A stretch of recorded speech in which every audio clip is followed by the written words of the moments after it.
வணக்கம். அடுத்ததாக நம்ம பார்க்கக்கூடியது டி ஸ்கொயர். டி ஸ்கொயரை பற்றி அடுத்து நம்ம பார்க்க போகிறோம். டி ஸ்கொயருங்கிறது வேறு ஒன்றும் கிடையாது. நம்ம மினி டிராஃப்டர் யூஸ் பண்ணோம் இல்லையா?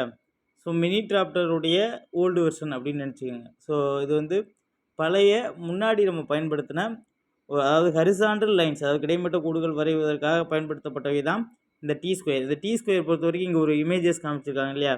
ஸோ இதில் 2 பிளேட்ஸ் இருக்குது, அதாவது வந்து 2 ஸ்ட்ரிப்ஸஸ் இருக்குது. ஸோ லாங்காக இருக்கக்கூடிய ஸ்ட்ரிப்பு வந்து பிளேடு அப்படின்னு சொல்கிறோம்.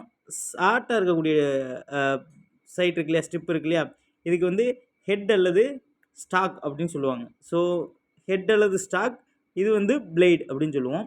ஸோ இந்த பிளேடில் வந்து என்னென்னா, ஒன் சைடு வந்து நம்ம ஒர்க்கிங் ஏஜ், அதாவது நம்ம வேலை பார்க்குறதுக்கு கோடு வரைவதற்கு தேவையான ஒர்க்கிங் ஏஜ் இருக்கும். இது வந்து எபானி ஏஜ் அப்படின்னு சொல்லுவாங்க. இந்த எபானி ஏஜ் அதுதான் வந்து நம்ம இந்த எபானி ஏஜில் தான் நம்ம வந்து கோடு வரைவோம். அடுத்த பக்கம் வந்து நம்ம மேக்ஸிமம் வந்து நம்ம பயன்படுத்த மாட்டோம். ஸோ இது வந்து டி ஸ்கொயர் அப்படின்னு சொல்லுவோம். இந்த டி ஸ்கொயரை வந்து பயன்படுத்தும் போது என்னென்ன மாதிரியான நடவடிக்கைகள், அதாவது நம்ம எடுக்க வேண்டிய முன்னெச்சரிக்கை நடவடிக்கைகள் என்ன அப்படிங்கிறத பார்ப்போம். ஒரு டி ஸ்கொயர் அப்படிங்கிறத நீங்கள் அப்படியே நம்ம மினி டிராஃப்டை இமேஜின் பண்ணிக்கோங்க. ஸோ ஒரு டி ஸ்கொயர் அப்படிங்கும்போது அது வந்து எப்பொழுதுமே வந்து நம்மளுடைய வரைபட பலகையினுடைய மேஜையில் தான் வச்சுருக்கணும். ஒரு வேளை எந்த வேலையும் இல்லை அப்படின்னா அந்த வரைபட பலகையின் மீது கிடைமட்டமாக வச்சுருக்கலாம். இல்லை அதில் நமக்கு ஹேங்கிங் பண்ணுற மாதிரி கிளிப்ஸ் இருக்கும். ஸோ அதை வச்சு நம்ம ஹேங்கிங் பண்ணிக்கிடலாம். அடுத்து லெட் துகள், இங்கே லெட் துகள்கள்னு கொடுத்துருக்காங்க. லெட்டுன்னா வேறு ஒன்றும் இல்லை, நம்மளுடைய பென்சிலில் இருக்கக்கூடிய அந்த இதுதான் வந்து லெட், அந்த கருப்பாக இருக்கு இல்லையா, அதுக்கு பேர் தான் வந்து லெட் அப்படின்னு சொல்லுவோம். ஸோ அந்த எப்பயுமே நம்ம வந்து ஒரு ஸ்கேலை வந்து என்ன பண்ணிக்கிறோம், க்ளீன் பண்ணிக்கிட்டே இருப்போம் இல்லையா, சுத்தம் பண்ணிக்கிட்டே இருப்போம் இல்லையா. ஸோ அதைத்தான் இங்கேயும் வந்து சொல்லியிருக்காங்க. ஸோ அந்த பென்சில்ஸை வந்து அகற்றுறதுக்காக என்ன பண்ணணும் அப்படின்னா, அப்பப்போ நம்ம தொடச்சிக்கிட்டே இருக்கணும். ஈரப்பதமான துணியை வச்சு தொடச்சிக்கிட்டே இருக்கணும். அடுத்ததாக நம்ம டிராயிங்கெலாம் வந்து இது பண்ணுறதுக்காக வந்து டி ஸ்கொயரை வந்து நம்ம சுத்தியல் மாதிரி யூஸ் பண்ணக்கூடாது.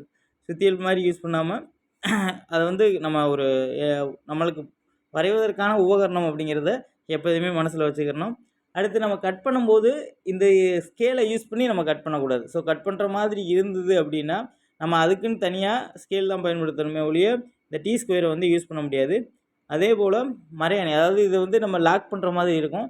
ஸோ அந்த லாக் பண்ணி நம்ம ஒர்க் பண்ணும்போது கரெக்டாக எல்லாமே லாக் பண்ணியிருக்கோமா அப்படிங்கிறதையும் பார்த்துக்கலாம். இதில் முக்கியமாக நம்ம பார்க்க வேண்டிய விஷயம் என்ன, ஸோ டி ஸ்கொயரில் வந்து முக்கியமாக நம்ம பார்க்க வேண்டியது இந்த பாக்ஸ்குள்ளே இருக்கு இல்லையா, இந்த தான் வந்து நமக்கு முக்கியமானது. டி ஸ்கொயர் வந்து ஒன்லி கிடைமட்ட கோடுகள், அதாவது ஹரிசாண்டல் லைன்ஸ் மட்டும்தான் வரைய முடியும். ஸோ ஹரிசாண்டல் லைன்ஸ் வரைகிறதுக்கு டி ஸ்கொயர் மட்டும்தான் பயன்படுத்த முடியும். அதே மாதிரி அதில் ஒர்க்கிங் எஜ்ஜுன்னு ஏற்கனவே சொன்னேன் இல்லையா, நம்ம பார்க்கும்போது 2 எஜ்ஜு இருந்துச்சு. ஒன்று ஒர்க்கிங் எஜ், இன்னொன்று வந்து கீழே வந்து நமக்கு தடிமமான ஒரு பகுதியாக இருந்திருக்கும். எப்பயுமே இந்த ஒர்க்கிங் எஜ்ஜை மட்டும்தான் நம்ம பயன்படுத்தணுமே ஒழிய கீழே இருக்கக்கூடிய பகுதியை வந்து எப்போதும் பயன்படுத்தக்கூடாது. அதுமாதிரி இதில் வரையும் போது பென்சிலை வந்து லேசாக கொஞ்சம் நம்மளுடைய ரைட் ஹேண்ட் சைடு வந்து இன்க்ளைண்ட், அதாவது சாஞ்சு இருக்க மாதிரி தான் வந்து நம்ம பயன்படுத்தணும். ஒருவேளை நீங்கள் கிடைமட்ட கோடுகள் வரைகிற மாதிரி இருந்துச்சுன்னா, செங்குத்து கோடுகள் வரைகிற மாதிரி இருந்தது அப்படின்னா அதுக்கு செட் ஸ்கொயர் அப்படிங்கிறது தான் பயன்படுத்தணும்.